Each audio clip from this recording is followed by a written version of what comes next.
काल मंत्रालयामध्ये सीएम साहेबांची आणि सन्माननीय बावनकुळे साहेब यांची सुद्धा भेट झालेली आहे आणि त्यांच्यामध्ये आपण त्यांना दोघांना सुद्धा आपले मुख्यमंत्री देवेंद्रजी फडणवीस साहेब यांना सुद्धा लेटर दिलेलं आहे आणि बावनकुळे साहेबांना सुद्धा लेटर दिलेलं आहे की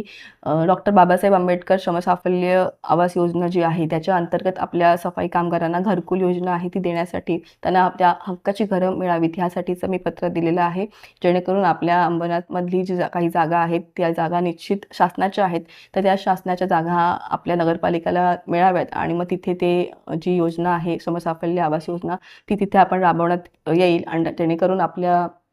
जे सफाई कामगार आहेत त्यांना त्यांचं हक्काचं घर मिळण्यास मदत होईल. ह्याचं लेटर आपण त्यांना दिलेलं आहे. ॲक्च्युली आता आपण जागा मागतो आहे की जेणेकरून आत्ता ज्या आपल्या नगरपालिकेच्या जागा आहेत त्या काही जागा अतिक्रमित आहेत, परंतु आपण काही जागा आयडेंटिफाय करतोय जिथे अतिक्रमण नसेल आणि लवकरात लवकर शासनाकडून सुद्धा विनामूल्य ह्या जागा आपल्याला मिळाव्यात ह्याचं आपण निवेदन दिलेलं आहे. जशी जागा होईल त्यानुसार त्यानंतर लगेच आपण DPR बनवून लवकरात लवकर हे आपण त्यांना घरं देण्याचं काम करणार आहोत.